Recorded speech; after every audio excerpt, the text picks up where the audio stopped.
It's Munggo Friday, guys. So, once a week ako'y nagluluto ng munggo or twice a week.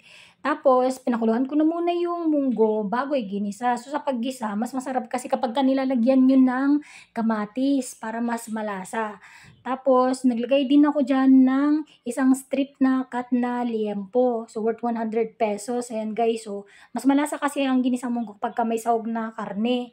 So, nung nagisa ko, naglagay na rin ako diyan ng asin para magkalasa na yung ating sahog na karne at sunod nilagay ko na yung ating pinalambot na munggo tapos may luya din. Naglagay din ako ng kalahating pork cubes para mas malasa, tapos saka ko ulit inalo para mag-combine at pinakuluan. So, pressure cooker ko pala yan, guys, nung pinalambot ko yung munggo para mas mabilis magpakulo at hindi maksaya sa gas. Tapos nung kumulo na, naluto na yung karne, sunod nilagay ko na yung daon ng malunggay at saka siling green. Nagdagdag din pala diyan ako ng konting asin, season to taste kasi medyo matabang.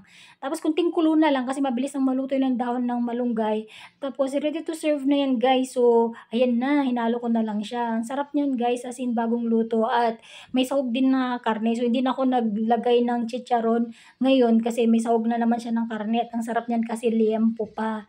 So, mas masarap kainin din yung taba. Kain tayo, guys!